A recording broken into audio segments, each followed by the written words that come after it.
Hello, it's Cool Guy Games here, back with another awesome video. And today we're gonna be doing something a little different. We're gonna be reading a creepypasta here.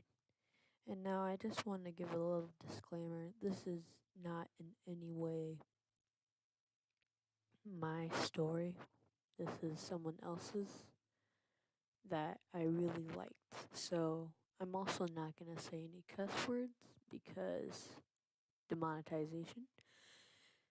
And with that out of the way, let's begin. Let me preface this by saying I have a severe case of arachnophobia. Seriously, even those tiny ones scare me. If I spot a spider in my room, any room, any room, you can bet your arse I'll be the first to leave it. So it's God's greatest joke that this should be happening to me.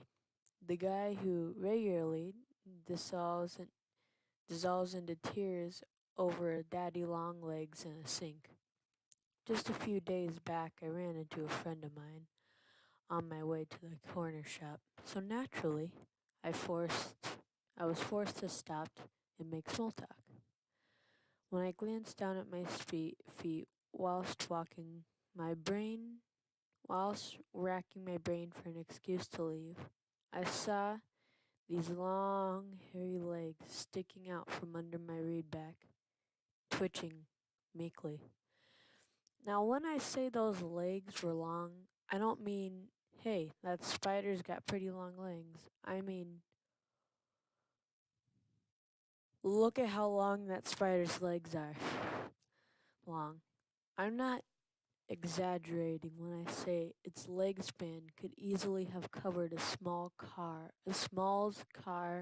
wheel from end to end, starting down in resol- utter revulsion, not daring to remove my foot from what I imagined had been a very gruesome scene. Some part of me noted that this monster had 10 legs in place of 8. Without looking back, I turned tail and sprinted all the way back down the street to my house. At the front door, I kicked the offending shoe off into the street before slamming it shut. I backed up to the sofa, shuddering.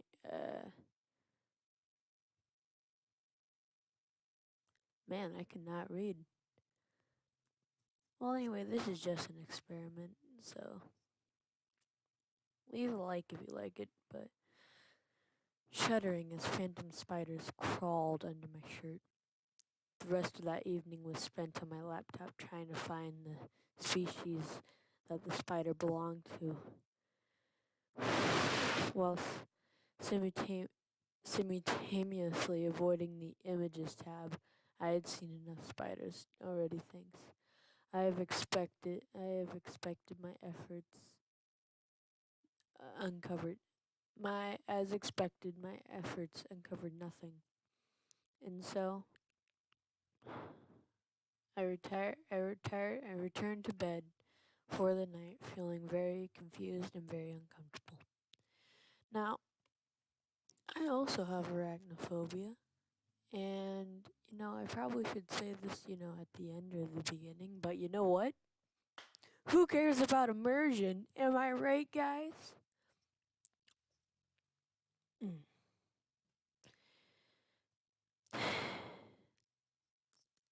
Yeah, I'm gonna be better with the other stories, but this one just really creeps me out. Sometime during the night, I awoke to the faint sound of scuttering in the darkness. Blinking sleep from my eyes, I rolled over and flickered on the bedside lamp as a warm light rushed over the cramped bedroom. My blissful ignorance shattered in oblivion. On the bedside table, so close to the lamp I had almost touched it, sat a huge 10-legged spider. I was unable to move, unable to think, unable to breathe. As I looked at its face, set into the dark of its dark, fat body, wore a pair of brown eyes, human eyes. They were heavily bloodshot and didn't appear to have eyelids, just big, round, and boring deep into mine. It was an abomination, the stuff of nightmares, even for someone without my crippling fear of spiders. Whenever my head moved, its eyes would squeal unblinkingly to track mine. Something about knowing that it was watched freaked me the heck out. And then I blinked. In a split second that my eyes were shut, there was a sound of mad scrambling, followed by a sinking heavy weight falling against my chest. It was on top of me, its bulging eyes locked onto mine. Mere inches from my face, my heart hammered furiously for the reminder of that all night, and, well, into the morning the spider stayed as motionless as I did. Apart from the constant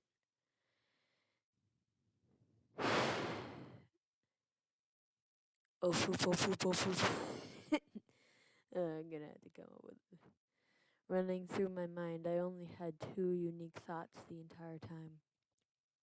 There was the point that I had nearly broke and accidentally considered knocking the beast away and making a run for it, but knowing full well it would have probably just killed me with those vicious fangs. I couldn't go through with it. I also came to the realization that this had to be the same creature that I had stepped on earlier today. In fact, it was a certain. It took me an embarrassingly long time to snap to it, but then my mind wasn't exactly at the peak performance. Just then, I'd killed it, and this was its insane idea of revenge. Lord knows how it returned to life. Hours after the torment had begun, when the sun had finally risen, the thing finally zipped away in an instant, disappearing through the open door. It was a while before I felt able to move again, and even longer until the torrent of my tears finally stopped. Later that morning, I had received some troubling news. Apparently, my neighbor, Todd, had been had been taken to the hospital during the early hours of the morning. His wife had awoken to the sounds of his sobbing. When she had turned on the lights, she had been horror-struck, find that her husband's eyes were missing, with dark, empty pits in their place.